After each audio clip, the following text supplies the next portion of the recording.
Yomi Vigo here, the 007 insult. It's one of football's laziest inventions, a 3-digit meme masquerading as insight. On the surface, it's clever, a slick Bond reference, a quick jab at a new signing's early drought. 0 goals, 0 assists, 7 games. But beneath the humor lies something far more revealing. Not about the players, but about how modern football has trained us to confuse impatience for analysis. Let's start with the myth itself. The 007 label wasn't born in the streets of Twitter banter. It was canonized on live television when Sky Sports Germany, in 2021, decided to plaster Jadon Sancho's tuxedo-clad face beside the numbers. A meme turned into metadata. Since then, it's become a rite of passage for any big-money arrival who doesn't explode instantly. This season's victim, Florian Wirtz, Liverpool's £116 million investment, and the internet's favourite target. Now, here's the twist. Wirtz did provide an assist in the Community Shield, but logic rarely survives in football's digital coliseum. In the eyes of trolls, context is irrelevant, and timing is everything. The stopwatch begins with the Premier League opener, and every blank becomes ammunition. But if you strip away the jokes and the noise, what you find isn't a player failing. It's a player adapting, and adaptation, at the highest level, is an art most people don't understand. The Premier League is an entirely different organism, not just faster, but denser. Every phase demands decision-making at a higher frequency. Every duel compresses time and space. The data backs it. No other league in Europe records as many high-intensity sprints per game. Players who glide in the Bundesliga or Serie A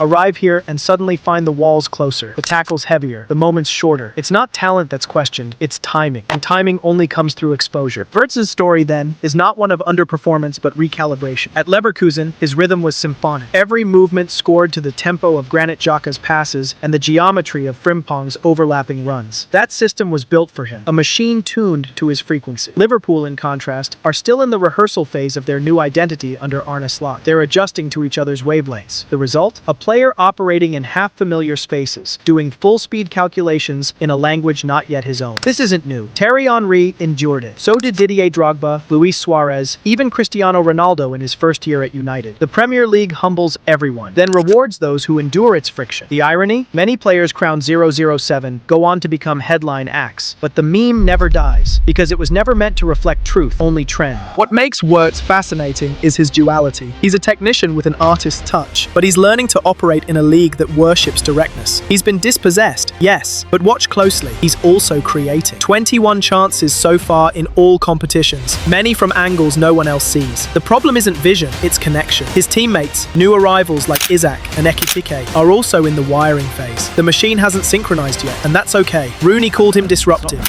I don't see where he fits into what Liverpool do in that system. Yeah, I agree with that. Is he a third midfield player? For me, no, he's more of a attacking player. Carragher said he's not at the races. Fair, but that's surface reading. Slot himself framed it perfectly. A 22-year-old learning a new world in a new shape, surrounded by new faces. He's not broken, he's buffering. Liverpool's evolution demands patience, and in football's short-term economy, patience has become a lost currency. What's remarkable, almost poetic even, is how the very thing mocked as failure often becomes the foundation for greatness. When Henry was goalless after 8 games in '99, Arsenal fans panicked. A month later, he started scoring for fun. The same cycle repeats because human development in football is not linear. It's iterative. Wirtz's intelligence, timing, and instinct will find alignment. And when that happens, all those memes will age like milk.